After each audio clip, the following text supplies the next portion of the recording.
అయినా బాబాయ్, అబ్బాయికి ఆల్రెడీ మన అక్క నచ్చింది కదా, వాళ్ళు అడిగినంత ఇస్తామా ఏంటి? మన స్తోమతకు తగినట్టు మనం ఇద్దాం. వాళ్ళు ఎక్కువేం అడగట్లేదమ్మా, 4 లక్షలే అడుగుతున్నారు.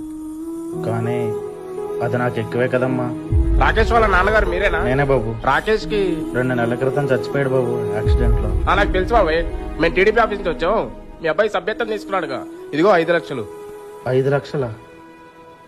నాకేం అర్థం కావట్లేదు బాబు. ఈ 5 లక్షలు మీకే, మీ అబ్బాయి సభ్యత్వం తీసుకున్నందుకు. మీ అబ్బాయి యాక్సిడెంట్ లో పోయాడు కదా, అందుకే ఈ 5 లక్షలు టీడీపీ ఆఫీస్ నుంచి వచ్చాయి.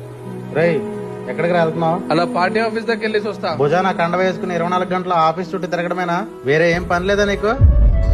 నానా, నేను భుజానేసుకొని తిరుగుతున్నది కండువ కాదు, మన భవిష్యత్తుని.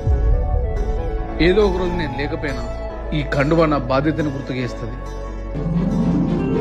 ఈ 5 లక్షలు మీకే, మీ అబ్బాయి సభ్యత్వం తీసుకున్నందుకు.